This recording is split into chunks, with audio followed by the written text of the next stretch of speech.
तिळगुळ एकत्रित करायचं काम सुरू आहे। तर आज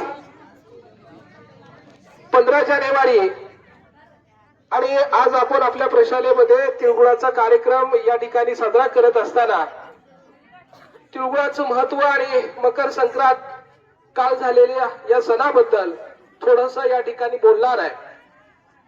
नवीन वर्षातला पहिला सण म्हणजे मकर संक्रांत असतो आणि थोडंसं बघायला गेलं तर मकर संक्रांत हा 14 जानेवारीलाच येणारा सण आहे आणि ज्या सणाची सुरुवात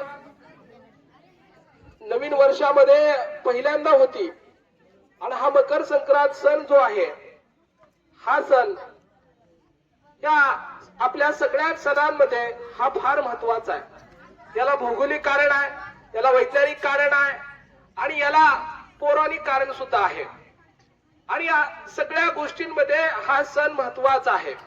आपण पाहतो काल आपली आई काकू आजी तिळगुळ घेत असताना ते वाण घेऊन हळदी कुंकू लावतात।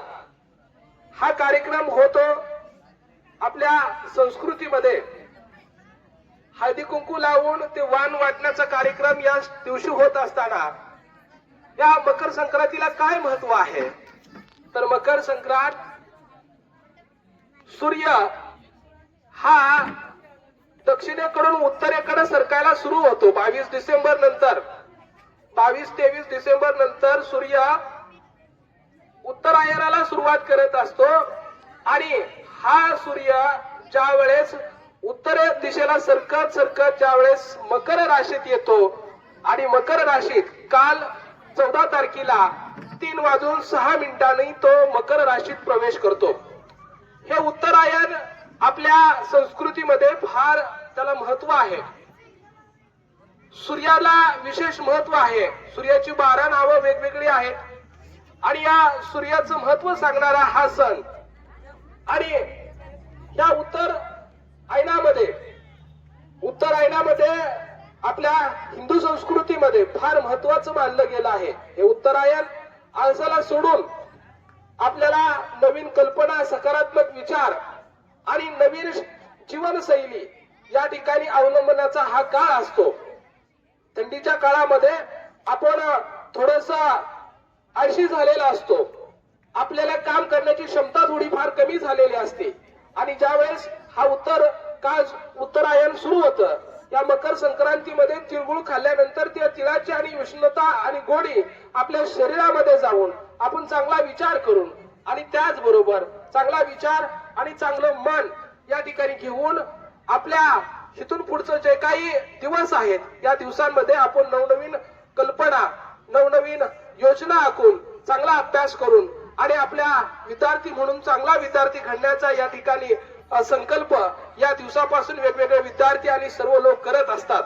सर्वात महत्वाचं म्हणजे काय, हे उत्तरायण आपण पाहतोय।